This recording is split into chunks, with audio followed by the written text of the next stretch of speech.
August 2002 Senior First Paper begin. Honorable members, it gives me great pleasure to address both houses of parliament at this first meeting after the general elections. I extend my warm greetings to all of you. The general elections, which have concluded recently, have shown to the world the success of the democratic system of government adopted in the country since independence. At this important stage in the history of the country, as well as the history of the world, our first task should be to give a clean and efficient administration. Another important matter to which I would like to draw your attention is electoral reforms. We have been talking about this subject from time to time, but no government has taken any major step to bring about suitable amendments to the election laws during the last few years. The object of such a law will be to get rid of money power and to bring in accountability in the case of political parties so that the elections may be conducted in a free and fair manner. The new government will take necessary steps in this direction in consultation with all political parties.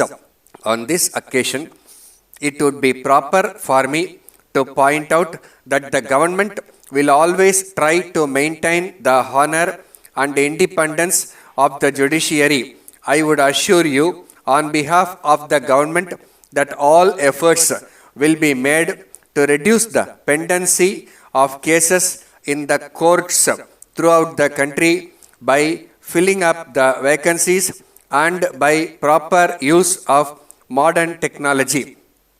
Regarding the question of the center-state relationship, the government will take into consideration all the studies and reports made in this respect and in consultation with the state governments take necessary steps in order to settle all disputes between the states in matters of common interest. We are happy to note that the economic reforms of the past 5 years have achieved some amount of success. However, as you are aware, the speed with which we are moving is not much when compared with our requirements. This government would give personal attention to this matter and speed up the reforms while maintaining the basic framework of a sound economic policy. The economic development of a country in any part of the world can be maintained at a steady rate only if the external loans of the government are limited to the minimum. As far as this matter is concerned, I do hope that you will be aware that the existing borrowings of our country are now very high. In this connection, attention will also be paid to the aspect of expenditure by the government, which is increasing day by day.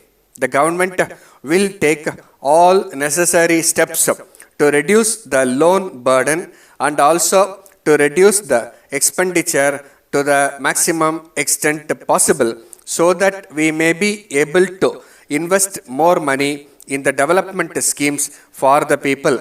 The government will also study the investment made by the state in the public sector undertakings so that each rupee invested by the government may be put to proper use. On this occasion, I would like to inform both the houses that the government are going to bring about reforms in the corporate sector also. Suitable changes will therefore be made in the company law and land ceiling laws to ensure full use of our resources so that our industry may be able to meet the competition from other parts of the world. At this important time, this house will have the great honor of taking this country to the next century. Thank you. Letter from Gopal and Company Limited, Salem, to Mrs. Bhaskar and Sons Limited, Chennai. Dear sirs, this is with reference to your kind enquiry about the latest price list and catalogue of our products. You may be aware of the increase in the transport charges and the increase in the cost of the raw materials. Since we are dealing in glass articles, we will have to face the risk of damage during transport. We are sorry to inform you that our factory remained closed for 2 months last year, and this has resulted in the decrease in turnover compared to the previous year. We are therefore not in a position to supply the materials at the existing rates and are forced to increase the price by 5%. We request you kindly to bear with this increase.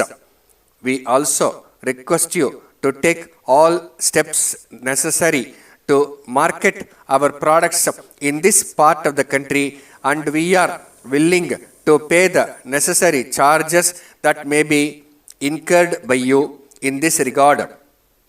On this occasion, we would like to place on record our gratitude for your support and help, which has helped us to tackle our difficulties.